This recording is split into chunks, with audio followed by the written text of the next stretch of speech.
Let's talk about the signs your departed loved ones can give you based on the different steps of the afterlife. Highly recommend first to watch my video about what happens after you die, where I describe in details all the different steps of the afterlife. Let's start with the first thing. One of your loved one has passed. They have stepped outside of their body. Their soul is free. What happened? Well, the first thing is they're still very much attached to their earth frequencies. The first 2 weeks after death, they are at their strongest. It is when they have the ability to actually be next to you. Often you can feel them. You step into a room and you go, I swear to God, I just saw Dad, or I just felt him. Yes, it's because they are here.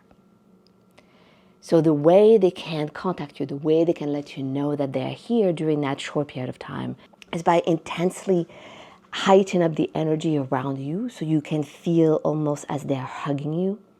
They can also move objects. It's a little harder for them, but at the beginning they're strong. They're still connected to the earth frequencies. So they could move an object, they could slam a door. They can easily mess with your electronics. A light will flicker. Or you'll hear a song that reminds you of them. Or suddenly there'll be a picture that falls off the wall and there's the deceased loved ones on that picture. They can also send you dreams. But the dreams of the souls that have not crossed over are a little bit different than the ones that have crossed. The dreams sometimes are them maybe being here and being confused, or talking about things that had just happened right before they died. And it might make you feel unsettled. This is why those dreams don't happen very often, unless there's really a huge unfinished business from that soul. All of those are signs saying, hey, I'm here and I'm okay. Now eventually the energy fades, they cannot contain it, they cannot maintain it, and then they will cross into their lights. Now, some souls will stay here, but we're not going to talk about the souls that do not cross over right now. We are going to talk about the next step, which is they go into their light. And as soon as they start doing this, they can no longer contact you. Why is that? Because they need to be focused on themselves. So when they're into the life review, they're reviewing all the things they've done in this life. And I've made many videos talking about this. And so they are busy. They are with the spirit guides. They are busy healing. After the life review, they're sent into their healing space. And their healing space is this incredibly amazing space where souls are filled with beautiful energy and healing. They shed their last earth frequencies. Why is that? It's so they can integrate into their afterlife, integrate with other souls. They can't bring in earth frequencies into that dimension. So during that period of time, they are cut off mostly from you. They cannot contact you.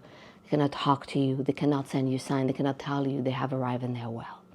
And it's really done for both, for the soul and for you. For them to heal and for you also to heal, for you to have time to grieve. Now during that period of time, it might feel incredibly empty for you. Why is that? Because they are no longer here on earth, you can no longer feel them, but they also cannot give you signs, and so you feel like they never existed. That's a normal feeling. It won't last. But some souls stay in the healing space for a very long period of time. And so there's no set time to how long that would be for. For some souls is a few months, for others is years. It depends on how much they have to work through. It depends on how much they have to shed.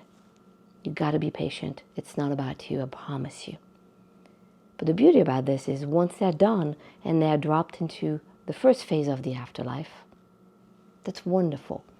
They get to reunite with souls that they have known before, and they get to potentially send you signs to tell you, hey, I am okay. And at that moment, the signs are more subtle than when they were here on earth. The signs may be such as smell. You might smell them. Oh, I can smell grandma. I smell grandma's cooking out of nowhere. Or suddenly you will hear a song that reminds you of them specifically. Or you open up a book and there'll be a sentence that they used to say to you. The signs are subtle. Very, very subtle. They can also sometimes send you energy in the form of animals, like a bird. Like you have to think like small insects and animals are easily manipulated by energy. And the soul that's on the other side has really powerful energy.